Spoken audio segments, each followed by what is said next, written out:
নমস্কাৰ Assam competitive এক্সামৰ foundation কোৰ্চলৈ আপোনালোক সকলোকে স্বাগতম জনাইছোঁ। এই ভিডিঅ'টোত আজি আমি আলোচনা কৰিম আছামিজ লিটাৰেচাৰ অৰ্থাৎ অসমীয়া সাহিত্যৰ ওপৰত। আমাৰ যিটো এপ আছে আসাম কম্পিটিটিভ এক্সাম প্লে ষ্ট'ৰত এইটো এভেইলেবল আছে।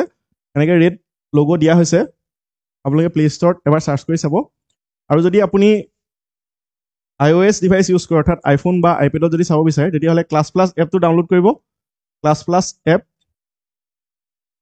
এপটো ডাউনলোড কৰি পেলাই এটা কোড আছে AQDIV, এই কোডটো ইউজ কৰিব আপোনালোকে, তেতিয়া মোৰ ষ্ট'ৰটো খুলি যাব। গতিকে এইটো যদি ডাউনলোড কৰা নাই কৰি চাব এবাৰ কি কণ্টেণ্ট দিয়া হৈছে তাত। মেইনলি দুটা বৰ্তমান কোৰ্চ কৰি থকা হৈছে, আছাম এনিছ পিপুল এইটো, আৰু এটা হৈছে GS foundation course. GS foundation কোৰ্চটো মেইনলি যিবিলাক GSৰ টপিক আছে যেনেকৈ Indian history, Indian polity, Indian geography গোটেইখিনি ইয়াতে কভাৰ হৈ যাব। আৰু অসমৰ যিখিনি টপিক আছে আছাম হিষ্ট্ৰী, পলিটি, জিঅ'গ্ৰাফী গোটেইখিনি GS ফাউণ্ডেশ্যন কোৰ্চটোত কভাৰ হৈ যাব, ঠিক আছে। আৰু যদি কোনোবাই বিচাৰে যে মোক বাকীখিনি নালাগে, অকল অসমৰখিনি হ'লেই হৈ যাব, কনচেপ্ট বেছ মই অকল অসমৰখিনি পঢ়িব বিচাৰিছোঁ, বাকী GSৰ ছাবজেক্টখিনি গোটেইখিনি নালাগে, তেতিয়াহ'লে আপুনি অসমৰ যিটো কোৰ্চ আছে আছাম এনিছ পিপুল সেইটো এবাৰ চেক কৰি চাব পাৰে। এই ডেমো ভিডিঅ'টো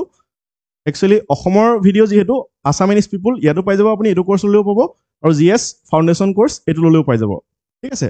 যিহেতু GS ফাউণ্ডেশ্যন কোৰ্চত গোটেই অসমৰ টপিকখিনি ইনক্লুড হৈ আছে। জেনেৰেল ষ্টাডিজ ফাউণ্ডেশ্যন বুলি ক'লে অসমৰখিনি ইনক্লুড কৰা হৈছে তাতে। আপুনি এইটো যদি কোৰ্চ লয়,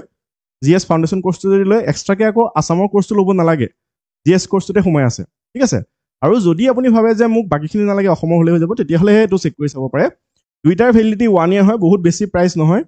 1 বছৰৰ কাৰণে দিয়া হৈছে। আৰু যদি আপুনি মান্থলি ৱাইজ কেলকুলেশ্যন কৰি চাই একেবাৰে কমতে পাই যাব।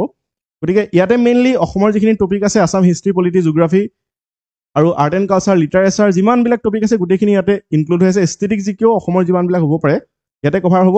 আৰু অসমৰখিনিৰ লগতে GS কোৰ্চটোত অসমৰখিনিৰ লগতে অন্য যিবিলাক টপিক আছে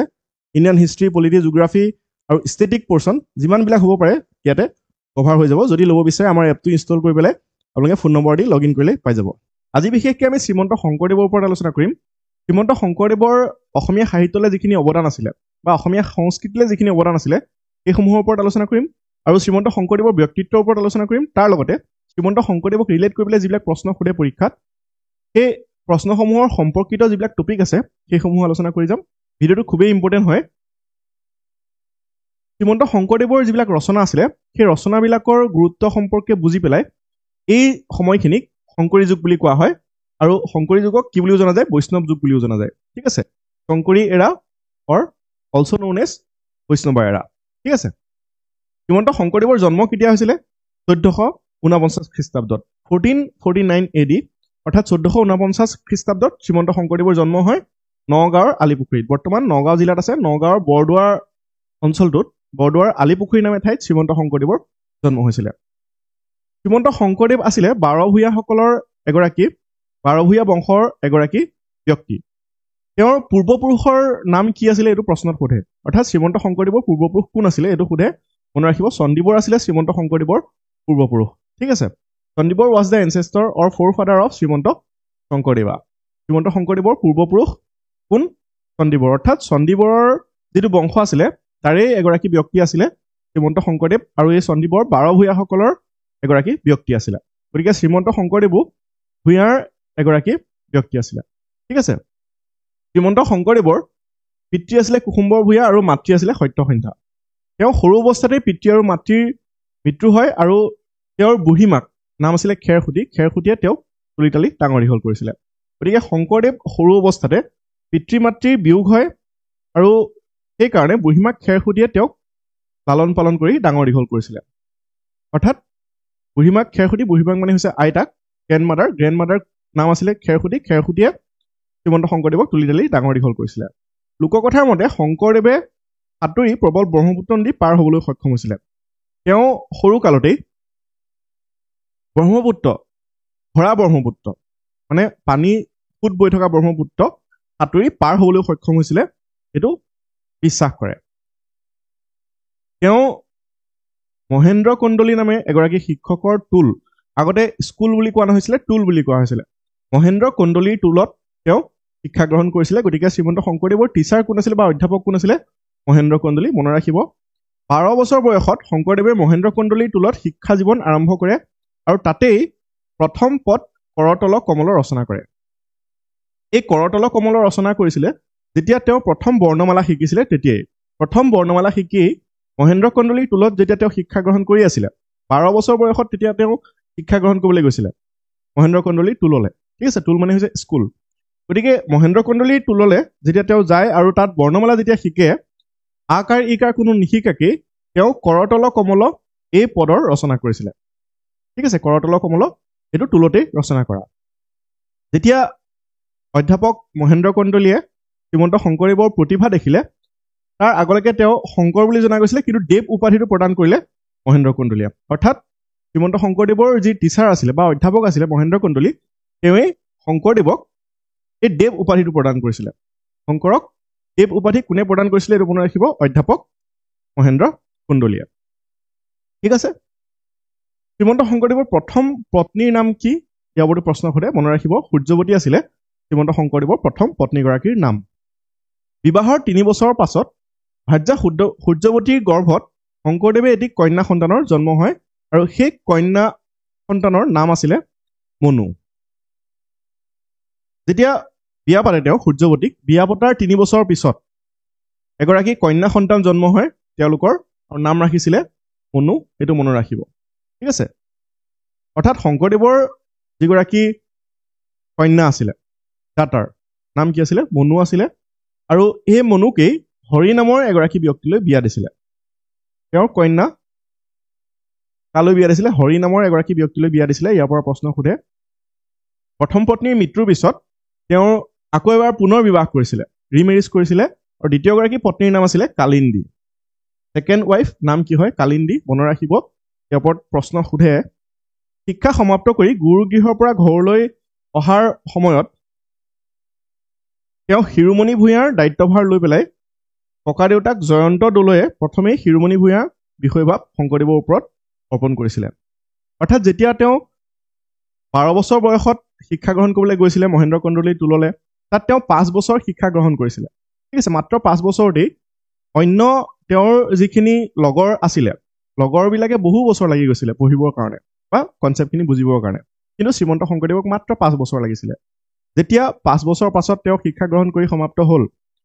17 বছৰ বয়সত তেওঁ পুনৰ ঘৰলৈ ঘূৰি আহিছিলে আৰু ঘূৰি অহাৰ পিছত তেওঁলোকৰ যি ককাক আছিলে ককা দেউতাক আছিলে জয়ন্ত এই জয়ন্তয়ে তেওঁ শিৰোমণি ভূঞাৰ পদ দি দিছিলে বা দায়িত্ব অৰ্পণ কৰিছিলে শ্ৰীমন্ত শংকৰদেৱক এইটো মনত ৰাখিব শিৰোমণি ভূঞা সেইকাৰণে শ্ৰীমন্ত শংকৰদেৱক শিৰোমণি শংকৰ বুলিও জনা যায় ঠিক আছে শিৰোমণি ভূঞাৰ পদ দিছিলে কোনে ইয়াৰ ওপৰত আগতে এবাৰ প্ৰশ্ন সুধিছে মনত ৰাখিব জয়ন্ত দলে তেওঁ শিৰোমণি ভূঞাৰ পদটো অৰ্পণ কৰিছিলে বা দায়িত্বভাৰ অৰ্পণ কৰিছিলে শিক্ষা সমাপ্ত হোৱাৰ পিছত একেবাৰে সৰু সময়তে তেওঁ এই যিটো শিৰোমণি ভূঞাৰ পদ আছে বা যিটো পদবী আছে সেইটো তেওঁ পাইছিলে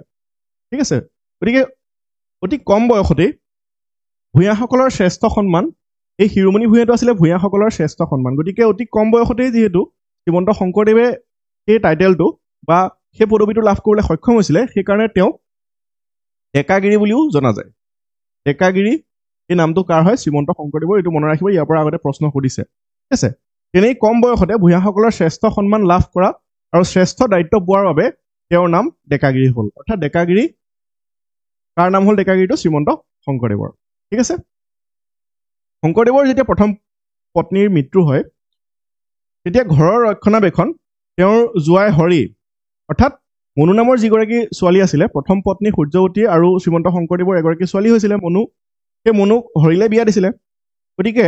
প্ৰথম পত্নীৰ যেতিয়া মৃত্যু হয় অৰ্থাৎ সূৰ্যৱতীৰ যেতিয়া মৃত্যু হয় শংকৰদেৱে গোটেই দায়িত্বভাৰ হৰিক গতাই পেলাই তেওঁ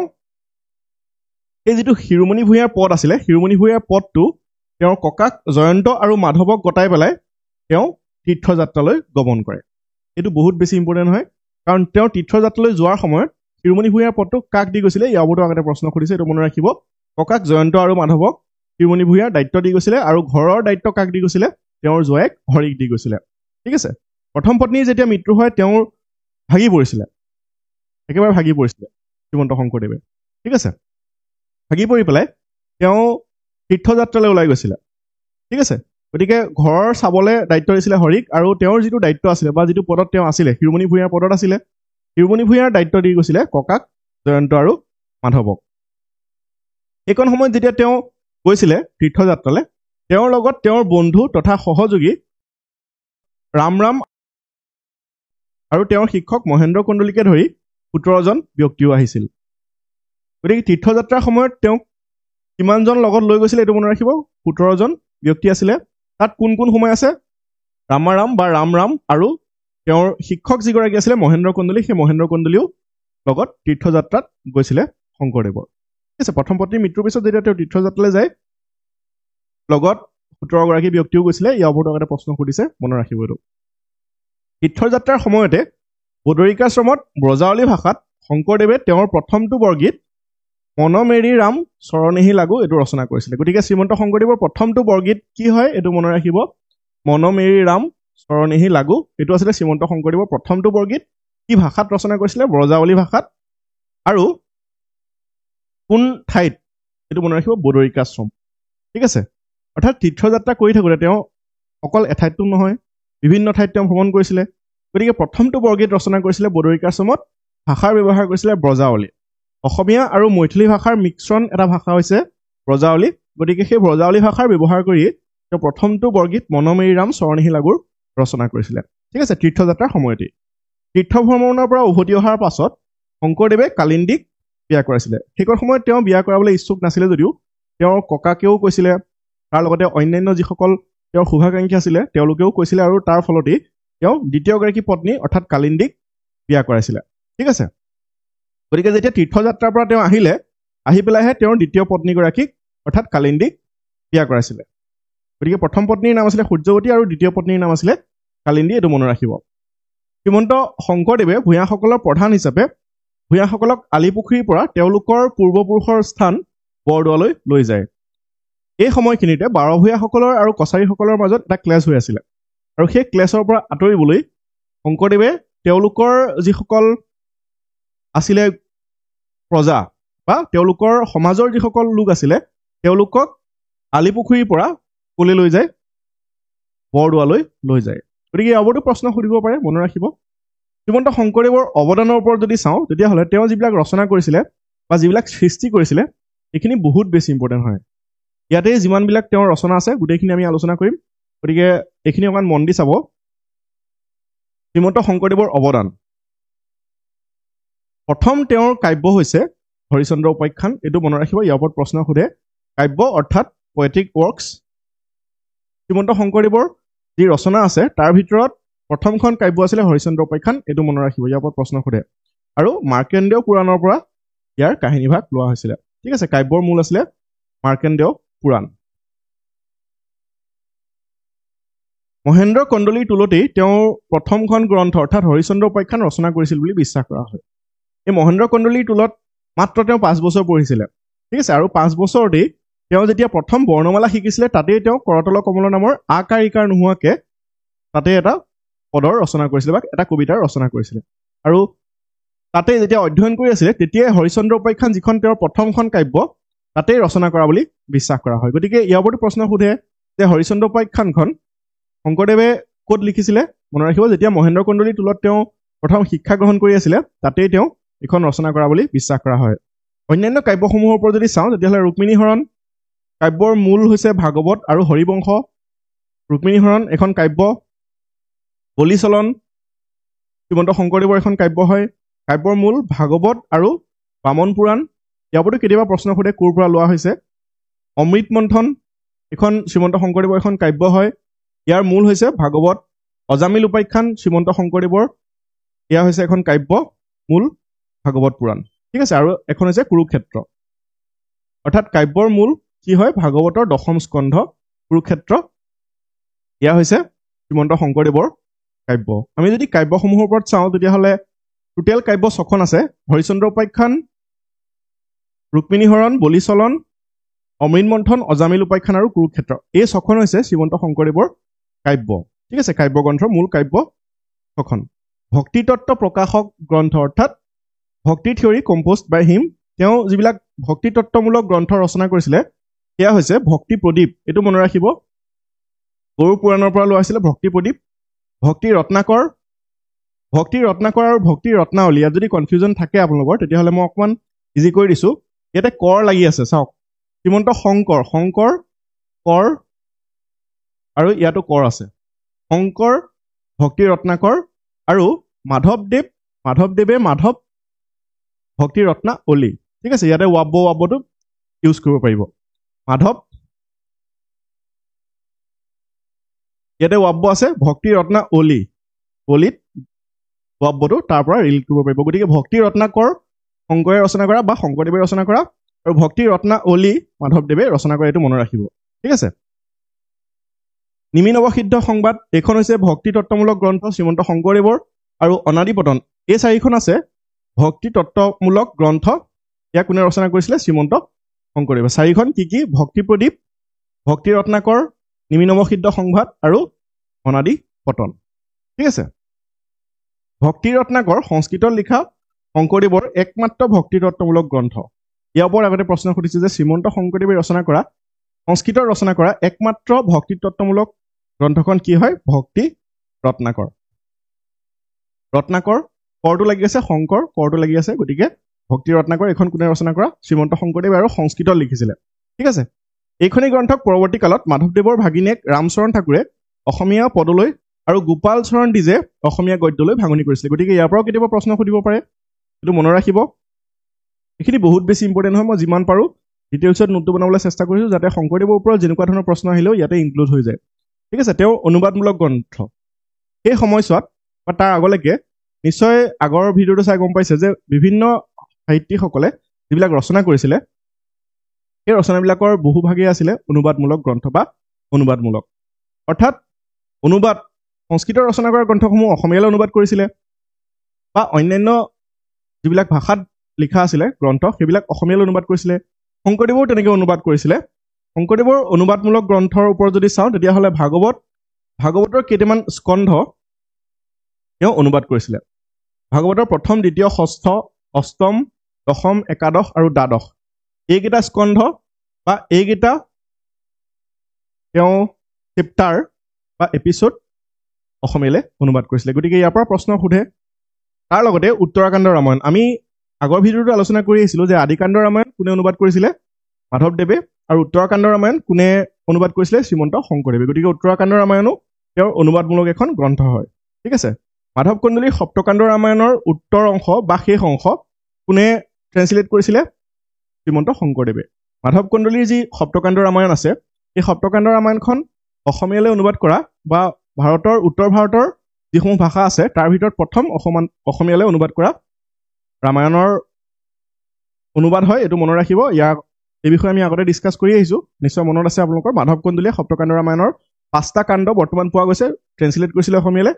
তাৰে যি 5টা পোৱা গৈছে সেয়া মাধৱ কন্দলীৰ হয় আৰু বাকী আদিকাণ্ড ট্ৰেন্সলেট কৰিছিলে মহাপুৰুষ মাধৱদেৱে আৰু উত্তৰাকাণ্ড ট্ৰেন্সলেট কৰিছিলে শ্ৰীমন্ত শংকৰদেৱে ঠিক আছে নেক্সট অংকীয়া নাটৰ ওপৰত যদি চাওঁ তেতিয়াহ'লে অংকীয়া নাট বুলি ক'বলৈ কিছুমান বৈশিষ্ট্য থাকিব লাগিব নাটকখনত কিছুমান বৈশিষ্ট্য থাকিলেহে সেয়া অংকীয়া নাট বুলি কোৱা হ'ব সেই বৈশিষ্ট্যসমূহৰ ভিতৰত এটা উল্লেখযোগ্য বৈশিষ্ট্য হৈছে যে অংকীয়া নাটত যিবিলাক ভাষাৰ ব্যৱহাৰ হয় সেয়া ব্ৰজাৱলী ভাষাৰ হ'ব লাগিব ঠিক আছে গতিকে এইসমূহ নাটত শ্ৰীমন্ত শংকৰদেৱে ব্ৰজাৱলী ভাষাৰ ব্যৱহাৰ কৰিছিলে কিন্তু শ্ৰীমন্ত শংকৰদেৱৰ প্ৰথমখন নাট হৈছে সিংহযাত্ৰা নাটকখনত কিন্তু তেওঁ কোনো ভাষাৰে ব্যৱহাৰ কৰা নাছিলে ঠিক আছে যদি প্ৰশ্নত সোধে যে শ্ৰীমন্ত শংকৰদেৱৰ প্ৰথমখন নাট কি হয় সিংহযাত্ৰা মনত ৰাখিব আৰু শ্ৰীমন্ত শংকৰদেৱে নিজে অভিনয় কৰা প্ৰথমখন নাট কি হয় সিংহযাত্ৰা ঠিক আছে এই ছখন হৈছে শ্ৰীমন্ত শংকৰদেৱৰ অংকীয়া নাটক য'ত ব্ৰজাৱলী ভাষাৰ ব্যৱহাৰ হৈছিলে পত্নীপ্ৰসাদ কালীয় দমন কেলিগোপাল ৰুক্মিণী হৰণ পাৰিজাত হৰণ আৰু ৰাম বিজয় আছিলে শ্ৰীমন্ত শংকৰদেৱৰ শেষৰখন নাট একেবাৰে শেষত তেওঁ এইখন নাট ৰচনা কৰিছিলে গতিকে ইয়াৰ পৰাও প্ৰশ্ন সোধে যে শ্ৰীমন্ত শংকৰদেৱৰ একেবাৰে শেষৰখন নাট কি হয়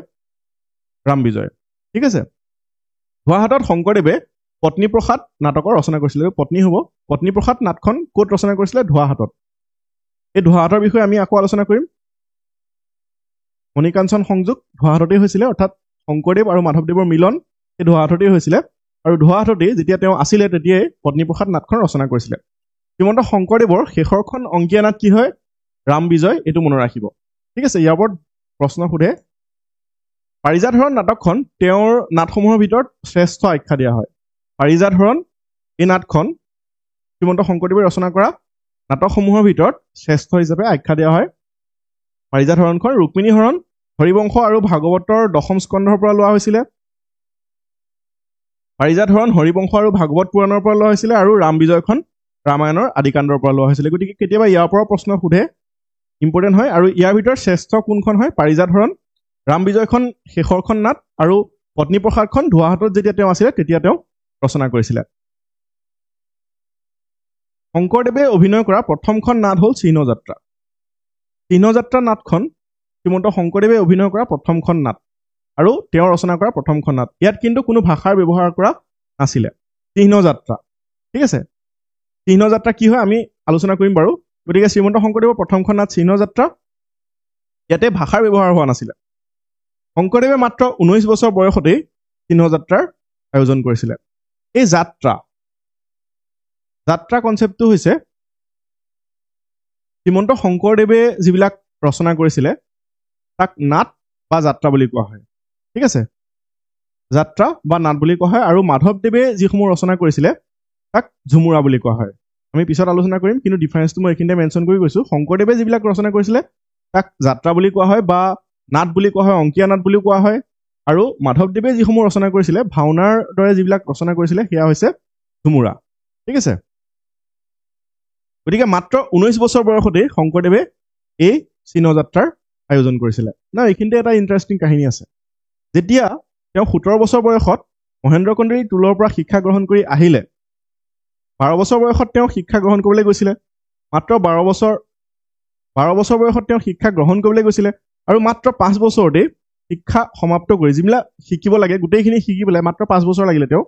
বাকী শিষ্যসকলক 15 বছৰ 20 বছৰ লাগে শ্ৰীমন্ত শংকৰদেৱক মাত্ৰ 5 বছৰ লাগিছিলে গতিকে 5 বছৰ তেওঁ তাত পঢ়িছিলে আৰু পঢ়ি 17 বছৰ বয়সত তেওঁ শিক্ষা সমাপ্ত কৰি পেলাই উভতি আহে যেতিয়া তেওঁ উভতি আহিলে তেতিয়া তেওঁৰ যিসকল লগৰ আছিলে বা যিসকল ওচৰ চুবুৰীয়া আছিলে তেওঁ সুধিছিলে এইকণ সময়তে শিৰোমণি ভূঞাৰ দায়িত্ব তেওঁক অৰ্পণ কৰা হৈছিলে ঠিক আছে জয়ন্ত মাধৱে তেওঁক শিৰোমণি ভূঞাৰ দায়িত্ব অৰ্পণ কৰিছিলে গতিকে সেই সময়খিনিতেই শ্ৰীমন্ত শংকৰদেৱক সুধিছিলে যে কি শিকিলে তেওঁ গৈ পেলাই শিক্ষা গ্ৰহণ কৰিলে কি শিকিলে বা সপ্ত বৈকুণ্ঠৰ তেওঁক দেখাবলৈ ক'লে বা বুজাই দিবলৈ ক'লে সপ্ত বৈকুণ্ঠ কি হয়নো ভগৱান বিষ্ণু সপ্ত বৈকুণ্ঠত থাকে নিশ্চয় আপোনালোকে এই বিষয়ে জানে সেই সপ্ত বৈকুণ্ঠ কি হয় সেয়া বুজাবলৈ ক'লে শ্ৰীমন্ত শংকৰদেৱক ওচৰ চুবুৰীয়া বা তেওঁৰ লগৰ সমনীয়াসকলে তেতিয়া শ্ৰীমন্ত শংকৰদেৱে অলপ সময় লৈ পেলাই 19 বছৰ বয়সত তেওঁ এই চিহ্নযাত্ৰাৰ আয়োজন কৰিছিলে ইয়াতে বিশেষকে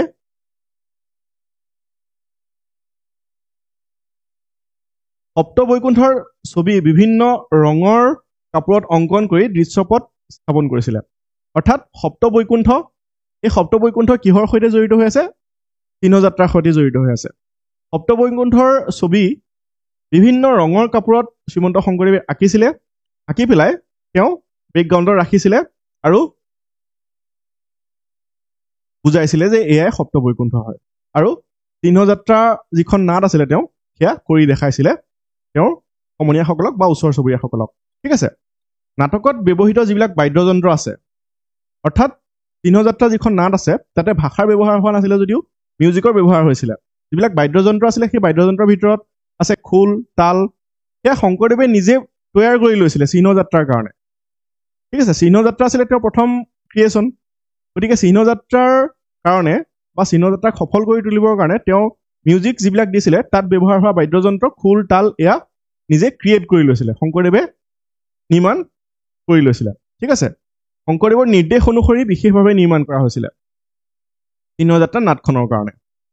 তেওঁ অনুষ্ঠানটোৰ বাবে সকলো প্ৰয়োজনীয় আনুষাংগিক সামগ্ৰী প্ৰস্তুত কৰিছিলে যাৰ ভিতৰত আছে মুখা বা মুখা কিছুমান বিশেষ মুখাৰ তেওঁ প্ৰস্তুত কৰিছিলে চিহ্নযাত্ৰাৰ নাটখনৰ কাৰণে তাত ভাষাৰ ব্যৱহাৰ কৰা নাছিলে গতিকে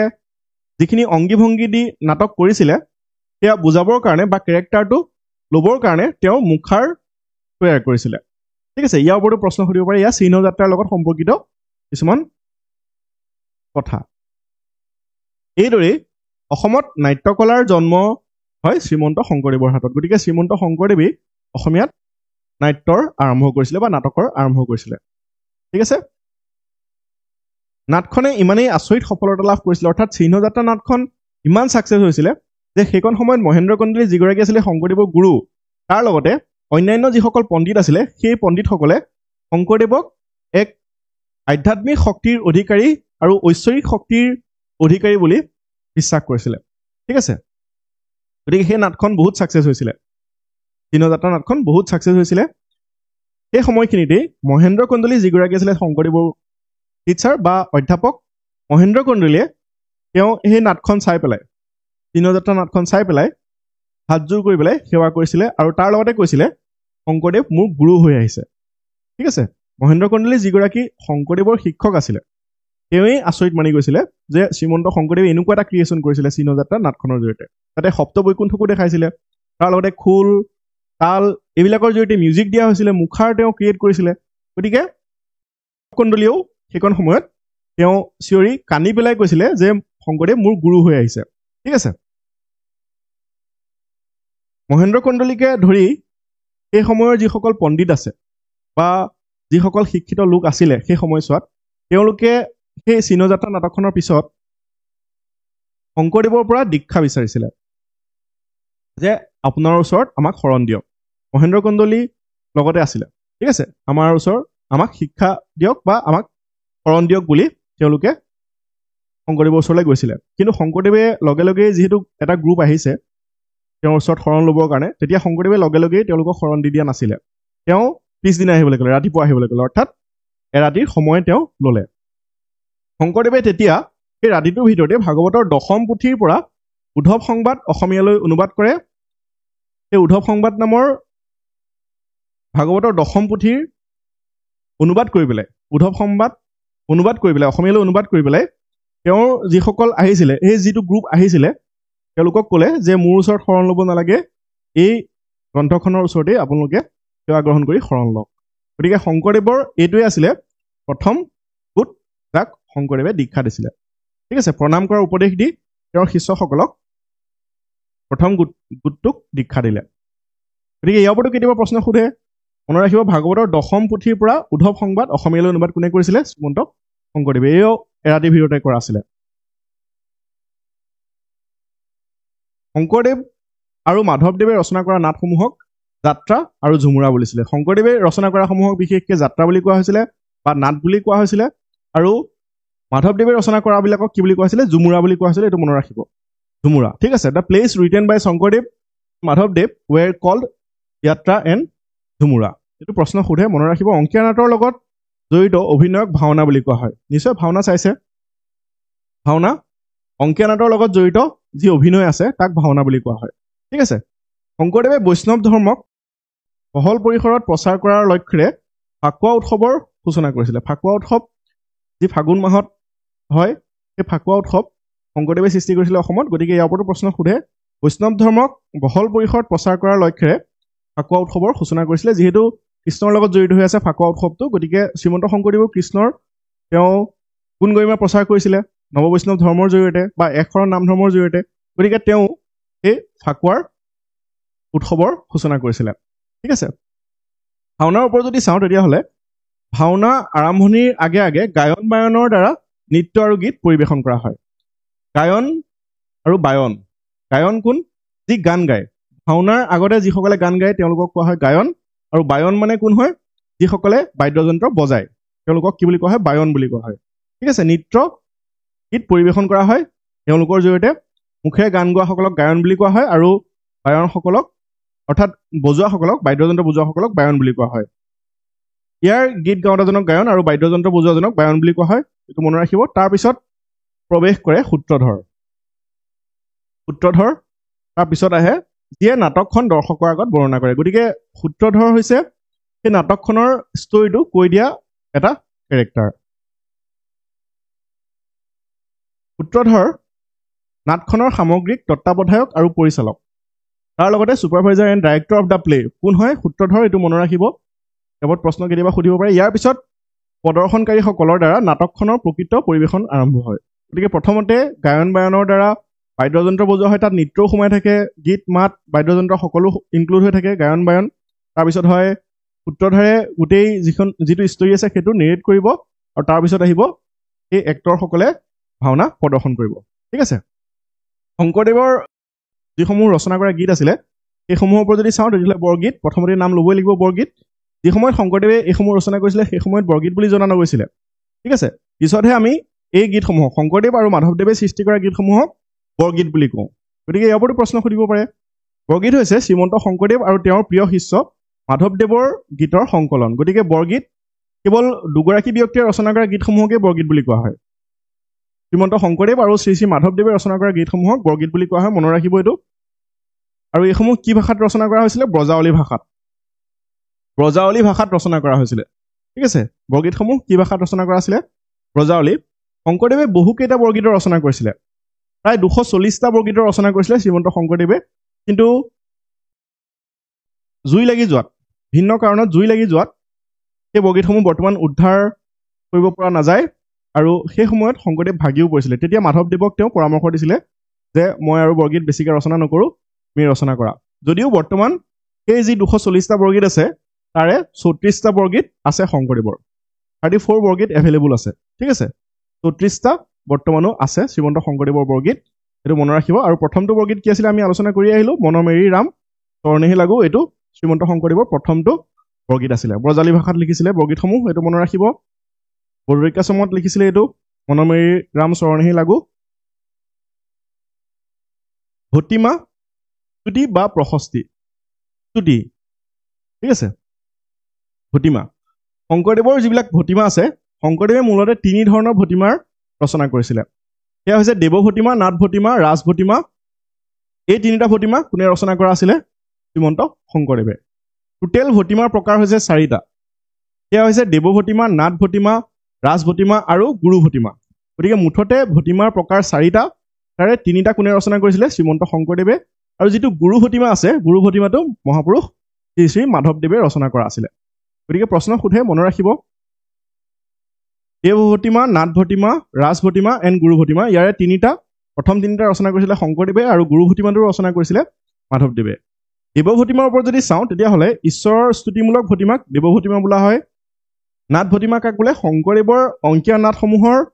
ব্যৱহৃত ভটিমাসমূহক নাট ভটিমা বোলে for the use of dramas অৰ্থাৎ নাটসমূহত যিবিলাক ভটিমাৰ ব্যৱহাৰ হয় তাক কোৱা হয় নাট ভটিমা ৰাজ ভটিমা কাক কোৱা হয় মহাপুৰুষ শংকৰদেৱে কোচ ৰজা নৰনাৰায়ণৰ প্ৰশস্তিমূলক এটি ভটিমা ৰচনা কৰিছিলে নৰনাৰায়ণৰ পৃষ্ঠপোষকতা লাভ কৰিছিলে শ্ৰীমন্ত শংকৰদেৱে গতিকে তেওঁৰ প্ৰশস্তিমূলক যি ভটিমা আছে তাক কোৱা হয় ৰাজ ভটিমা ৰজাৰ লগত জড়িত হৈ আছে ৰাজ ভটিমা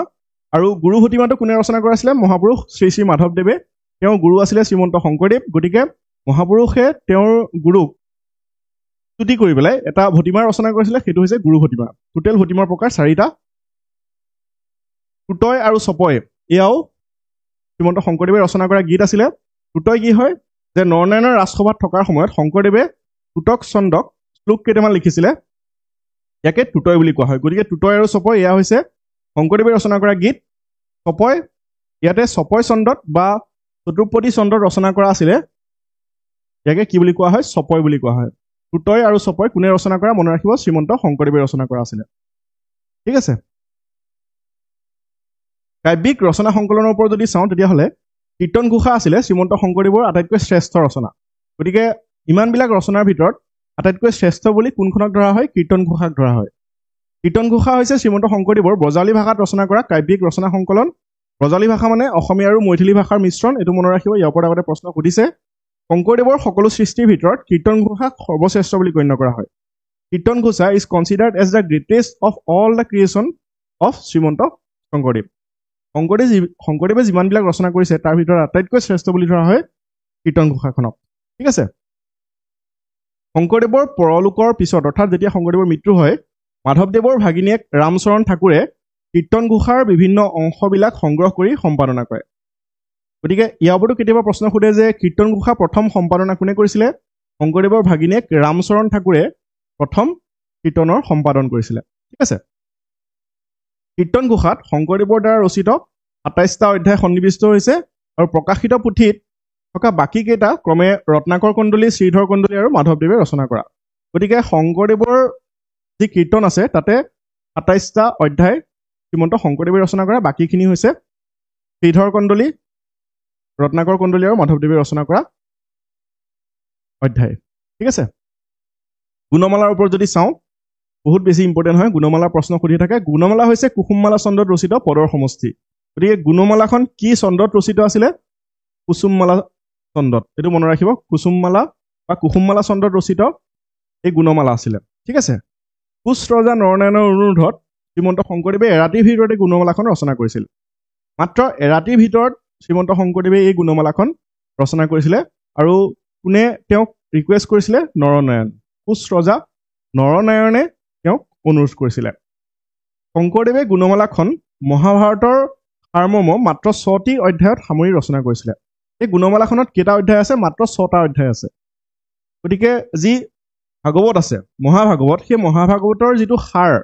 বা যিটো মেইন কনচেপ্ট সেইটো 6টা অধ্যায়ত লিখি পেলাই গুণমালা হিচাপে তেওঁ তাৰ ওচৰত দিছিলে নৰনাৰায়ণৰ ৰাজসভাত নি পেলাই দিছিলেগে ঠিক আছে ইয়াতে মই এখন পিকচাৰ দিছোঁ হাততে ল'ব পাৰি এইখন হৈছে গুণমালা এখন সৰু পুথি শংকৰদেৱে এই গ্ৰন্থত ভগৱান শ্ৰীকৃষ্ণৰ জীৱনৰ বহু ঘটনা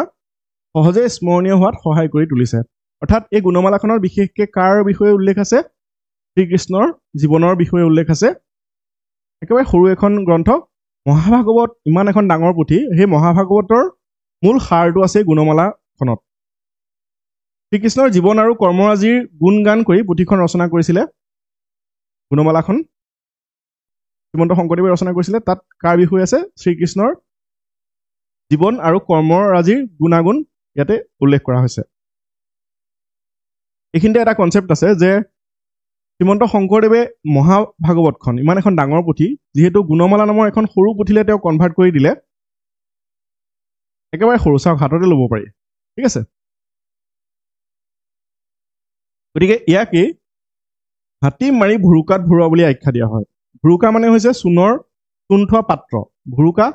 আগতে ব্যৱহাৰ হৈছিলে এনেকুৱা ধৰণৰ এটা চূণ থোৱা পাত্ৰ ঠিক আছে চূণ থোৱা পাত্ৰ ভুৰুকা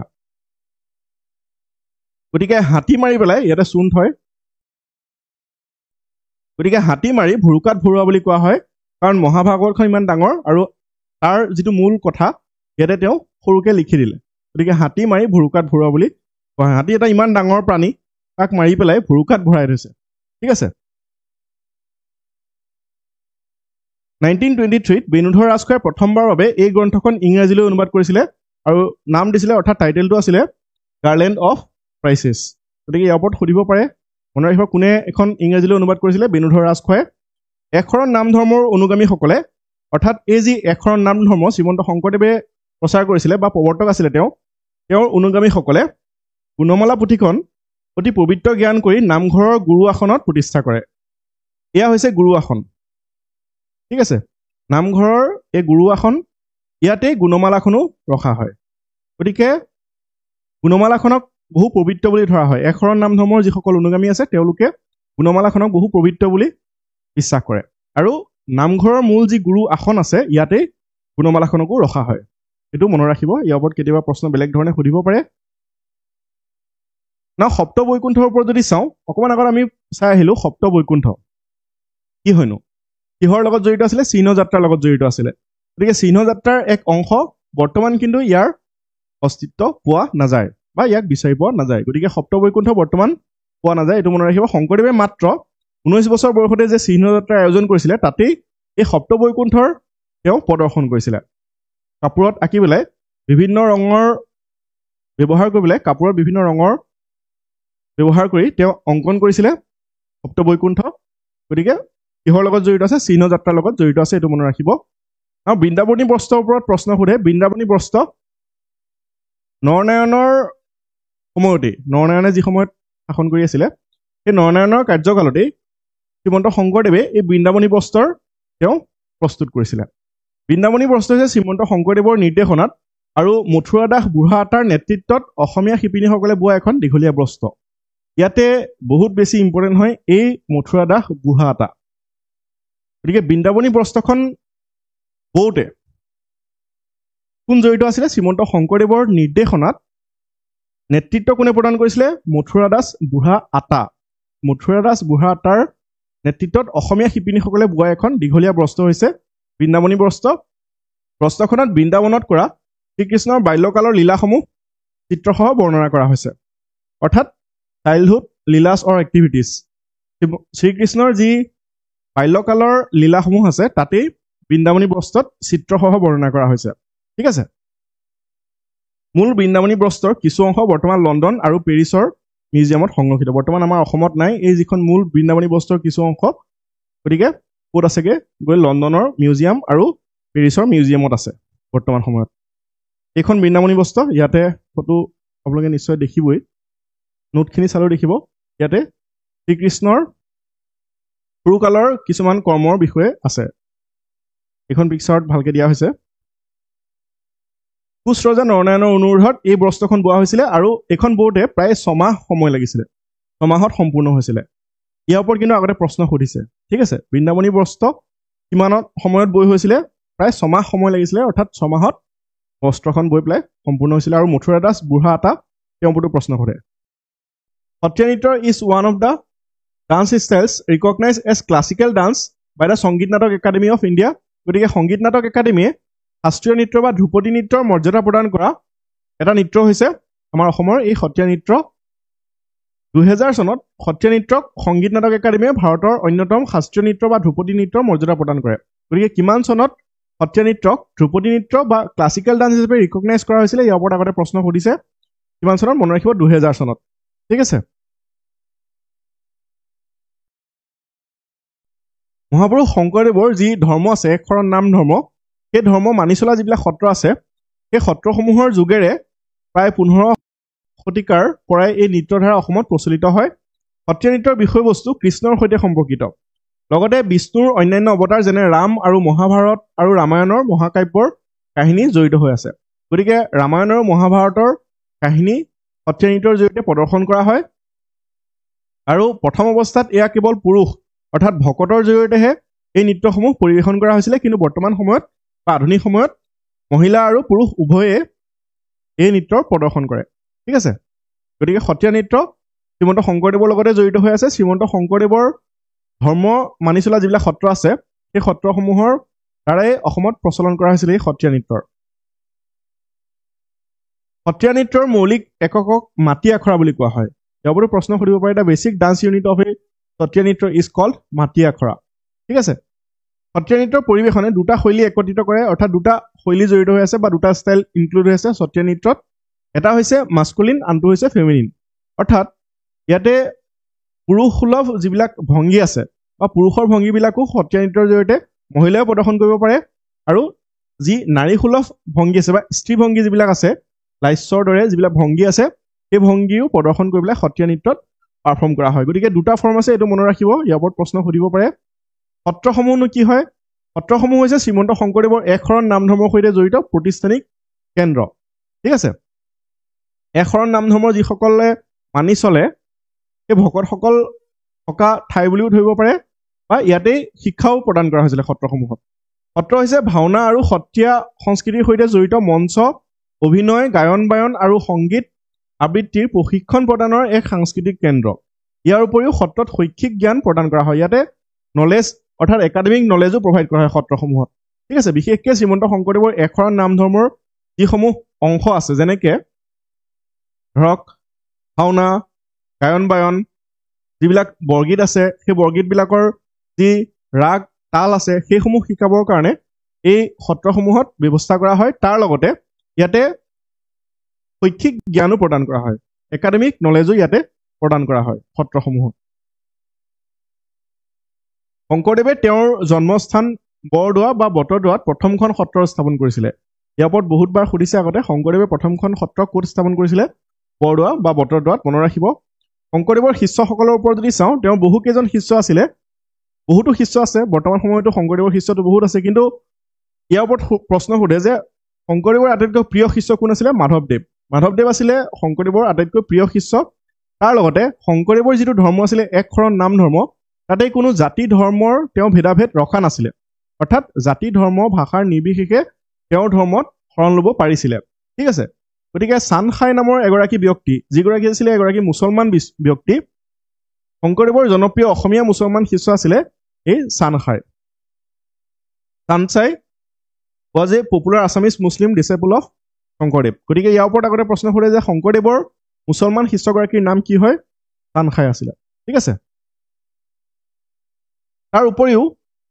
গাৰুৰ এগৰাকী শিষ্য আছিলে গোবিন্দ নামৰ মিৰিৰ শিষ্য আছিলে পৰমানন্দ নামৰ এইসকল তেওঁৰ শিষ্য আছিলে সেই সময়খিনিতে বেলেগ বেলেগ সম্প্ৰদায়ৰ গতিকে তেওঁৰ একশৰণ নাম ধৰ্মটোত বিভিন্ন জাতিৰ বা বিভিন্ন জনজাতিৰ লোক আছিলে ঠিক আছে এগৰাকী ব্যৱসায়ী আছিলে দামোদৰ নামৰ ইয়াৰপৰতো কেতিয়াবা সুধিব পাৰে শংকৰদেৱে মাধৱদেৱ আৰু ঠাকুৰ আটাৰ লগত আলোচনাৰ ব্যৱস্থা কৰি পাটবাউসীত তেওঁলোকক বিভিন্ন নিৰ্দেশনা দি পেলাই শেষৰবাৰৰ বাবে সেই ঠাই ত্যাগ কৰি পেলাই কোচবিহাৰৰ ভেলাডোঙাত নিজৰ ঘৰ স্থাপন কৰিছিলে গৈ পেলাই তেওঁ ক'ত আছিলেগে পাটবাউসী এৰি পেলাই শেষৰ সময়খিনি ক'ত আছিলেগে ভেলাডোঙাত আছিলে গতিকে শংকৰদেৱে জীৱনৰ শেষৰ সময়খিনি কোচবিহাৰৰ ভেলাডোঙাত গৈ পেলাই অতিবাহিত কৰিছিলে এইটো মনত ৰাখিব কোচবিহাৰত থকাৰ সময়ছোৱাতে নৰনাৰায়ণে দীক্ষা লোৱাৰ ইচ্ছা প্ৰকাশ কৰিছিলে অৰ্থাৎ শংকৰদেৱৰ ওচৰত নৰনাৰায়ণেও শৰণ লোৱাৰ তেওঁ ইচ্ছা প্ৰকাশ কৰিছিলে নৰনাৰায়ণ মানে কোচ ৰজা নৰনাৰায়ণৰ কথা কোৱা হৈছে ঠিক আছে কোচ ৰজা নৰনাৰায়ণেও শংকৰদেৱৰ ওচৰত দীক্ষা গ্ৰহণ কৰাৰ বা শৰণ লোৱাৰ ইচ্ছা প্ৰকাশ কৰিছিলে কিন্তু শংকৰদেৱে এজন ৰজাক ধৰ্মান্তৰিত কৰিবলৈ অনিচ্ছুক আছিলে অৰ্থাৎ ৰজাগৰাকীক ধৰ্মান্তৰ কৰিবলৈ আগতে তেওঁ যিটো ধৰ্ম আছে তাক এৰি পেলাইহে শংকৰদেৱৰ ওচৰত